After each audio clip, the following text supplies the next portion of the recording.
So traditionally, someone who is studying in a one-year postgrad certificate could bring their spouse or common law partner to Canada. This is no longer the case. If you had submitted your application before the announcement, you should be okay. However, if you had submitted it after that particular date, then you have a problem. Now I'm hearing there's now a cap on Mhm. international students. Can you tell me more about that? How does that affect the chances of obtaining a study permit, and if ever, who is exempt from this cap?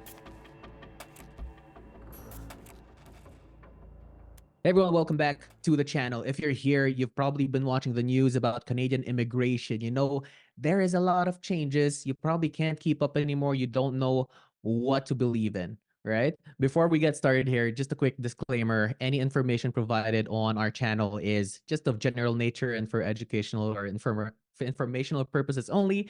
It's not intended as a substitute for professional advice or a guarantee of outcome. So should you decide to act upon any information on this channel, please proceed with caution, and we advise you to seek specific legal advice by contacting immigration lawyers that are active members of Law Society in Canada, or immigration consultants registered by ICCRC. If you want to make sure that you're up to date with the latest changes, please visit the Immigration, Refugees, and Citizenship Canada website. And without further ado, we'll get right into it. To help us out navigate this ever changing landscape of Canadian immigration, I feel like it's changing every other week. Joining us today is one of the best immigration lawyers in Canada. Today, he helped Bea and I become permanent residents in Canada in under 2 years. You've seen him on TV. He's amazing. Ladies and gentlemen, welcome back, Lou Dangzalan. Lou, hello. Welcome back. Hello, Daniel. It's good to be back, and thanks for such an energetic introduction. I really appreciate it. It's good to be back, especially after every change that's happened in the last few weeks. As you mentioned, it's been quite a ride. This is probably one of the wildest episodes we'll ever do, just because of all the changes. Um, Bea and I, it's so different from when Bea and I tried to become, international students in Canada back in 2020. Now the landscape has changed, and I'm glad you're here to help us out. And we're gonna dive right into it. Are you ready? We have so many questions here. Absolutely. Let's do it. Let's do it. So let's start with study permits. So there's a lot of changes. What are the specific financial requirements for obtaining a study permit in Canada, and how have they changed recently? So this was set in the third or fourth quarter of 2023. So it's been quite a few months now at this point, maybe half a year. Um, Specifically, they've doubled the minimum financial requirement for coming to Canada to study.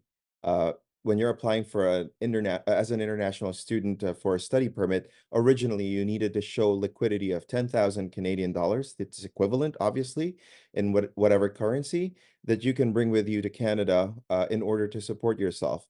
It's been quite a long time since the government updated this, so they basically made this double. And my understanding is they're also pegging it to inflation moving forward. So it will be adjusted moving forward in a more regular manner, because we have to keep in mind the last time this was adjusted was in the early 2000s.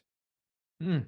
And okay, so financial, that's a big race there. And Mhm. let's move on, because we have that's very straightforward. I want to ask, can you explain the changes in eligibility for C42 open work permits for spouses and common law partners, particularly regarding the types of programs they're limited to?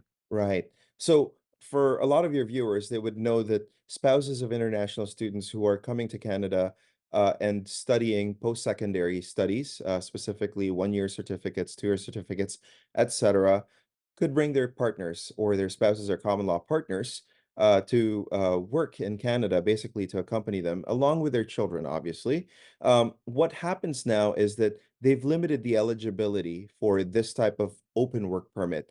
So traditionally, someone who is studying in a one-year postgrad or certificate, for example, at an Ontario college, could bring their spouse or common law partner to Canada.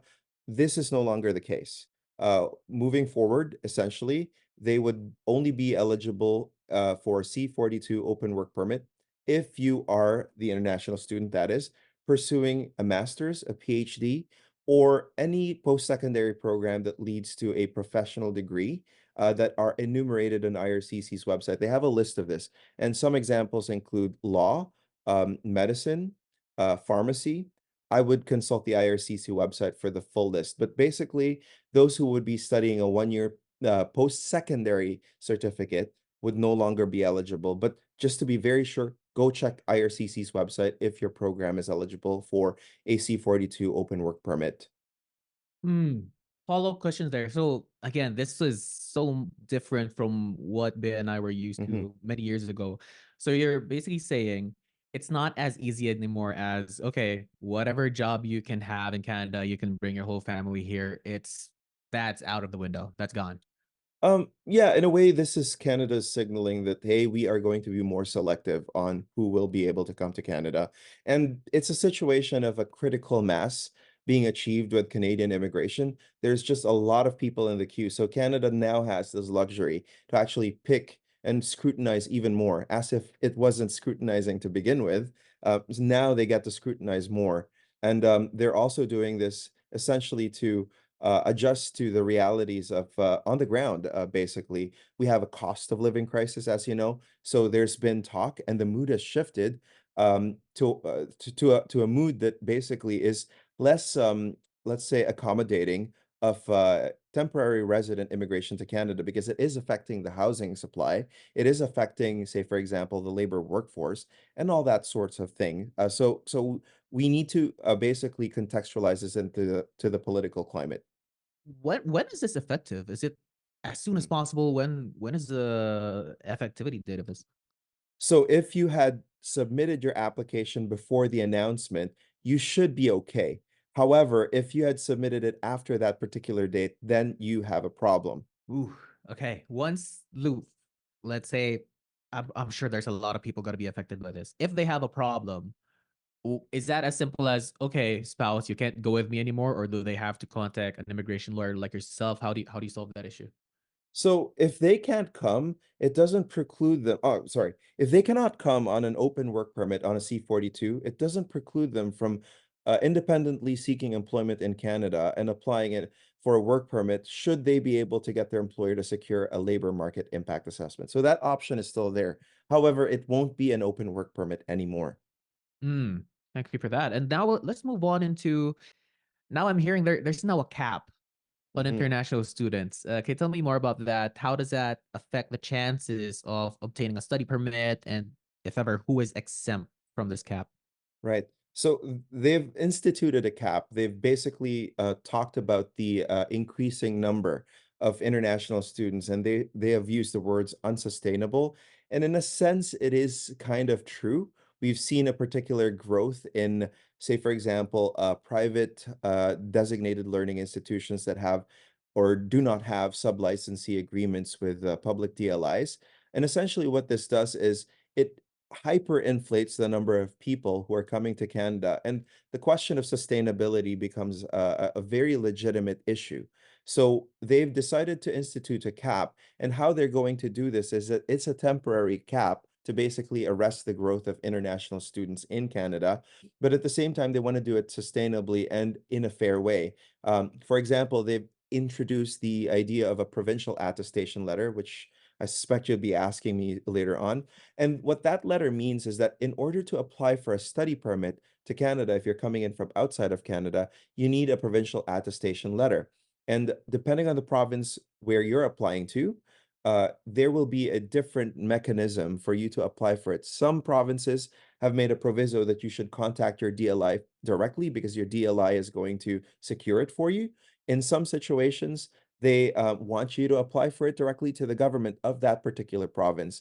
And how it also works is that it's going to be distributed. There's going to be an allocation of, let's say, a number of international student slots, and they're going to be allocated to each province across Canada based on the population of that province. For example, Ontario, being the largest province in Canada by population, gets the lion's share. Next is British Columbia. Then you'd have small provinces like Prince Edward Island and Nova Scotia would have their own caps, but in certain circumstances, some provinces win because their cap is actually higher than the number of international students that they receive. But for the case of Ontario and British Columbia, it's actually quite the bloodbath. because they're going to see a massive reduction. And just a few days ago, the Ontario government has finally revealed that most of its slots are going to go to public DLIs, mostly universities and public colleges. Mm. It's getting so complicated now. You just said so much there that wasn't, that was not in existence a few years ago. Mhm. I'm curious, is anyone exempt from this cap? Like who are covered, who are exempt from the cap? That's a very, very good question. So, people who are already in Canada, who are holding work permits, who decide to go back to university studies or post-secondary studies, they're exempt from applying for a provincial attestation letter. So, say for example, if you were a couple who are coming in who are already in Canada, one half of that couple is an international student, the other half is holding an open work permit, and you kind of do want to buy yourself some time. Say, for example, the open work permit holder um, wants to study, they're not required to secure a provincial attestation letter in that situation. Let me give you another example. If someone is in Canada who is holding a temporary resident visa, pursuing a, say, 3-month program to improve their English or their French, they're also exempt from applying for a study permit from inside Canada, and they do not need to secure a provincial attestation letter in that situation. Also, I Mm. should say, folks who are not pursuing post-secondary studies, such as those from K to 12, they're also exempt. And I should say that master's students, PhD students, also exempt. Oh, okay, okay. So I'll probably link some more details below in the description Mhm. so that they could find out more about that. This provincial attestation letter. I know you already talked about it, but how do you think that impacts the study permit application process? Well, it depends on which province you're going to. Right now, we still are living in a place where a lot of things are still trying to get resolved and the provinces themselves are still trying to figure it out. There's a lot of talk back and forth between universities and the provinces, for example. I know that for the case between a big university here in Toronto, as well as the province of Ontario, they still haven't really quite figured out what system they'll be doing, even if they've made an announcement. That being said, it's certainly going to add a level or a layer of complexity to your application because there is an additional requirement. On top of all the other requirements that you now have to have this document with you in your application in order to submit an application. Because if you don't have it, your application is going to be returned as incomplete. Mm. So, yeah, it does add a certain level of complexity. It adds a layer of difficulty. But at the end of the day, it really will depend on the province where you're applying to. If they've set up a system that is more facilitative, like Alberta's, for example, your DLI is supposed to come out with a provincial attestation letter together with a letter of acceptance. They've come to an arrangement with the government of Alberta. Mm, okay, so this is this PAL provincial attestation letter. This is not necessarily something that a letter that individuals have to get themselves. This is something that DLI already provides for you It will together. depend on the province where you're applying to. So far, what we've seen are models where you apply for it. In Ontario, for example, they're going to use the Ontario system for application for they have a system for post-secondary applications for domestic system students. And I believe that's where they're going to course it through. Although they have sent other communications out there that said that you need to contact your own DLI. So it's all really being figured out as we speak, unfortunately. But if you go to Alberta, that's a system that they've come to, decided on that you as an international student, as a potential study permit applicant, you need to talk directly with your DLI because they should be issuing the PAL together with your letter of acceptance. Thanks for clarifying. Let's move on to this next topic. I'd say this is super important. It's about the PGWP post Mhm. graduation work permit. Again, many years ago, it's as simple as okay, let's graduate from a DLI, then we have 3 years PGWP, depending on your course, and then Right. that's it. We can be PRs. Very, very straightforward. Now I know there's some changes. Can you provide more details on the changes in eligibility for PGWP and how they actually affect the international students? Well, first of all, PGWP applicants need to be graduates of DLIs. That's the old system. DLIs, and if you need to be in a qualified program, for example, if you've studied at a public college that offers programs that are PGWP eligible, then you can apply for a PGWP. You also need to satisfy the basic requirements of a PGWP. That being said, they've made the changes, as you mentioned. And one of the critical things that they've made known and they've announced recently is that um, graduates of DLIs that are private but have sub-licensing agreements from public colleges. For example, if you're attending a private colleges at this mall that has a sub-licensing agreement with, let's say, some random college from Northern Ontario, but it's a public college that allows you to apply for a PGWP because you technically have a degree certificate or a program certificate from that public DLI, then you would be able to apply for a PGWP.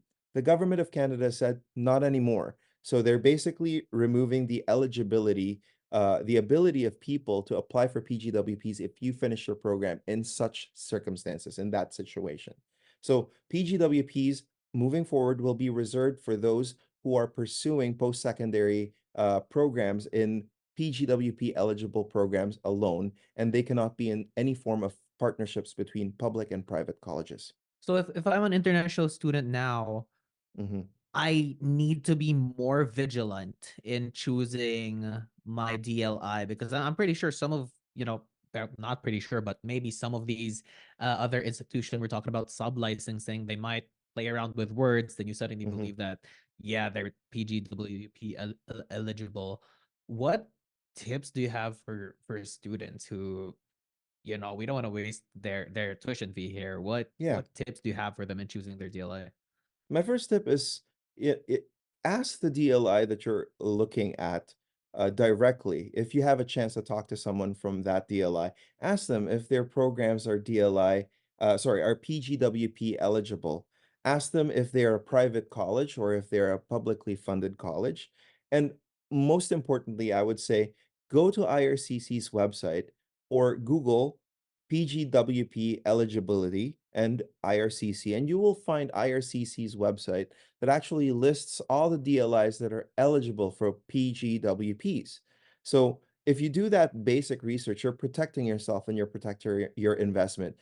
It also doesn't hurt to ask others who are in, say, for example, the immigration space, such as professionals, such as immigration lawyers or immigration consultants, to see if they have an idea about these DLIs, if you still have doubts about them. The key here is to do your research and to ask questions. Thank you so much. No, that was very helpful there. Luan, we're gonna be talking about overall temporary resident targets, right? So this is a really big topic. How does Canada plan to reduce the percentage of temporary residents in the next few years? And Mhm. what implications does this have on international students and immigrants? That's a very good question. I mean, I think we need to take a step back and define what temporary residents are, first of all. So, temporary residents is a large umbrella group of visitors, those who are coming here for tourism purposes or just visiting family. They're considered temporary residents for that particular umbrella. International students are also temporary residents. Temporary foreign workers. We also have those who are on exchange in Canada, such as international exchange students or those who are doing youth mobility visas or those who are seconded through intra-company transfers, for example. So all of these folks who are not permanent residents or citizens or asylum seekers are considered temporary residents for our purposes. And if we look at that announcement that the government of Canada did through ministers Miller, who is a minister for immigration, Minister Boissonneau, who is the Minister for Labor at the federal level. It's interesting because they gave us a breakdown of the main categories of temporary residents in Canada. And the lion's share, I think it wouldn't surprise you, Daniel, is that 44% are temporary workers who are in Canada. So out of that big group of I believe it is 2.6 million, if I'm not mistaken. One second. Hmm. It's around Uh, 2.4, I believe. 2.4. Yeah, thank you. Mhm. So it Yeah. is 2.4 million, about 2.4 million people who are temporary residents in Canada. About 44% are temporary workers in Canada. And the largest chunk of that group are actually PGWP holders. Surprise, surprise. Um, the other 26% would be those who are through special programs for Ukraine, for example, or other special humanitarian pathways. So next to the temporary foreign workers that we have in Canada, would be international students coming up at a close second of 42%. So that gives us an idea that basically almost half of temporary residents in Canada are international students. And that's basically where Canada is going to see the largest reduction. And they did put a number to this. So they said right now 6% of Canada's total population is composed of temporary residents. So that's 2.4 million, as you mentioned. And they want to bring that down in the next 3 years down to 2%. Sorry, to 5%, down to 2 million. So that's a reduction of 400,000. And one of the ways that they're going to do this is by tightening a few requirements of the international students program. And one of the things that I've been telling other people is that a lot of people are going to self-select to not to go to Canada because they're just not eligible. For example, the first of the announcements that they made is the increase in the financial requirements from 10,000 to 20,000, effectively doubling the financial requirement. A lot of people are not going to be able to afford this. Although a lot of people will still find a way to do it. Mm. I know for a fact that certain visa postings, such as those in India, in New Delhi, they've seen a 40% reduction of applications for international students as a result. So, one small step at the beginning already had a lot of people self-selecting out. And with the continued communication and programming of like changes that kind of discourage a lot of people because they're signaling that it's becoming more difficult to, come to Canada as a temporary resident, will probably discourage even more people. So that's where they're largely going to see this decline. And as I mentioned, they're changing the eligibility for PGWP and C42 as well. That also means that, if you look at the temporary workers stream or chunk of that pie, a big chunk of it is PGWP holders. So if you reduce that by changing the eligibility, that number will reduce gradually over the next 3 years. Of course, right now people are still, shocked in a way with these changes because they have to scramble, especially the ones who've already like invested and are caught in the middle of the changes. Hmm. Lou, when we talk about reduction, right, from 2.4 million to 2 million, that 400,000, how do you reduce that? Like, how does the government reduce that? Are we talking about, possibly sending people back, or how does that work? How do they It's a reduce it? very good question because that's probably, a source of anxiety for a lot. Well, first of all, we have to think about like Canada's overall immigration strategies as well. We also know that Canada is welcoming almost 500,000 new permanent residents every year, and almost half of that 500,000 pie goes to economic immigration. So it's not going to surprise me if a lot of those 400,000 in the cuts would actually be able to transition into permanent residence. Because we'll talk about this surely. You'll probably have questions about this. Canada is going to focus its uh, sourcing of permanent residents from those who are already in Canada. So, from a statistical sense, yes, it goes down, but at the same time, from a statistical sense, these people are just ported over to permanent residents, which no longer classifies them as temporary residents. Also, we should also mention that, certain programs are probably going to be discontinued. There's talks about the Ukraine program being discontinued after a bit of time, hopefully when things improve out there in Eastern Europe. There's also talks about international students just like going back to their home country because as the programs are tightened up, basically we'll have less dual intent applicants who are coming to Canada because right now the lion's share of international students really want to stay in Canada as permanent residents. But Canada signaled this desire to go back to a model where most international students, while they're a good pool of new permanent residents and new Canadians, we should also be mindful of y- you know the fact that some of them want to return to their home country or move on to somewhere else. Hmm. Hmm. And we already touched on, more in Canada draws, right? What are the key reasons for just emphasizing in Canada draws for permanent residency? And Hmm. let's start with that question. Like, what are the key reasons? Well, if you look at the political and economic context where we're working in, what's clear is that, and they made this very clear during the press conferences when they've announced these changes, is that they want to pursue a program that is going to be neutral to the housing crisis that we currently have. And one of the ways of going about that is by drawing new permanent residents who are already housed in Canada. And if you think about it, it makes sense because if you invite someone from outside Canada to come to Canada, they will require housing, they will require basic services. Whereas if someone's already in Canada, they've already subscribed and plugged into the system. So it doesn't create an impact. It's neutral from a housing perspective, which I think is on top of a lot of our politicians' minds and a lot of Canadians' minds, which is why it's a key political and economic issue at the moment. Other ways to look at this in terms of like why they're drawing from from the temporary resident pool is, you know, like we said earlier, they want to reduce the number of temporary residents in Canada, and one way of doing that is by sourcing your permanent residents from those who are already in the TR stream. And lastly, Canada's, you know, waking up to the idea that uh, we are kind of addicted to temporary workers, unfortunately, and we Mm. need to pivot our strategies in order to actually make ourselves a bit more independent in terms of like sourcing our human resource needs in this country. Got it. And big question here: how will this focus on in Canada draws just affect the permanent resident pathway for international students and immigrants? Very good question. It really is a complex system, this whole transitioning from temporary resident to permanent resident.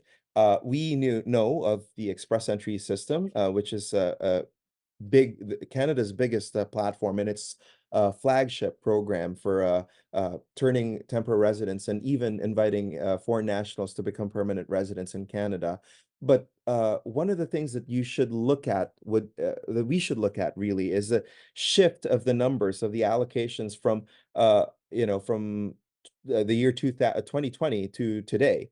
What I'm trying to say is that the PNP programs have become very important in the eyes of immigration today, mainly because they're shifting the labor needs of the provinces to front and center of our immigration program. As I mentioned, we're trying to address like our labor needs in Canada, and one way to do that is to basically like use this mass of 400,000 people or 2.4 million people really who are here temporarily to address that labor need and turn them into permanent resident and encourage them to settle in Canada. So what we're going to see, and you know, if I'm going to bring out my crystal ball, is that we're going to see provincial nomination programs adjust to the targets set by the federal government. And the federal government is going to do the same. They're going to encourage the provinces to adjust their programs to address labor needs so that we're not as reliant on foreign workers. Mm. And Lou, as time winds down here, let's say I'm an international student or immigrant. What steps should I take to position myself for potential in Canada draws for permanent residency? Well, two things. Do your research, read up on the announcements, know what your strengths are, what your weaknesses are, know what programs are out there. And if you do not know those programs, it's good to ask for help. It's not a bad idea to spend those extra bucks that you may have lying around to ask for professional legal advice. Um, and I would do it not 1 or 2 months before your permit is about to expire. I would do it even while you're still an international student, even before you apply for a post-graduation work permit.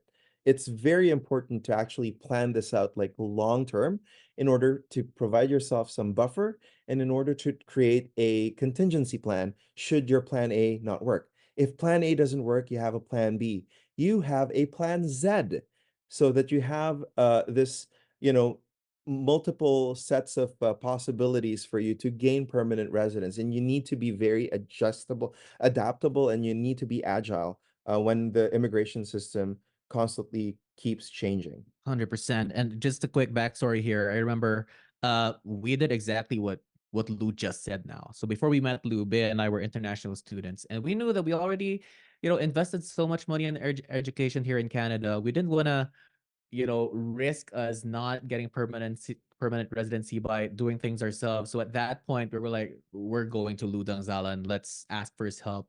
And now, when things are now more complicated, I think personally, if I was an international student or just an immigrant in Canada right now, I would definitely seek the help of a legal professional like Lou because it's just so complex. It changes almost every other week, as I said. Lou, for viewers who are watching this right now, what's the best way for them to get in touch with you and your team? Well, I believe you're going to provide a link on this video where they can book a consultation at a discounted rate, exclusive to you, Daniel and Bea, so that we can help folks to figure out what their situation is from an immigration standpoint and try to chart a way to actually see what their options are for permanent residence should they choose to stay in Canada. So yeah, don't be afraid to ask those questions. Go seek a legal professional who can give you legal advice when it comes to your immigration needs, because it's so critical right now to actually plan very carefully, especially now, considering that the mood has shifted quite dramatically. 100%. Again, I'm gonna provide that link below for that special discount code for a consultation with Lou and his team. Lou, this was amazing. It was the time went by so fast, but that was extremely value packed. Thank you for joining us once again. Appreciate it. Thank you for having me as always, and I will see you in the next. Thanks, Lou. Bye, all.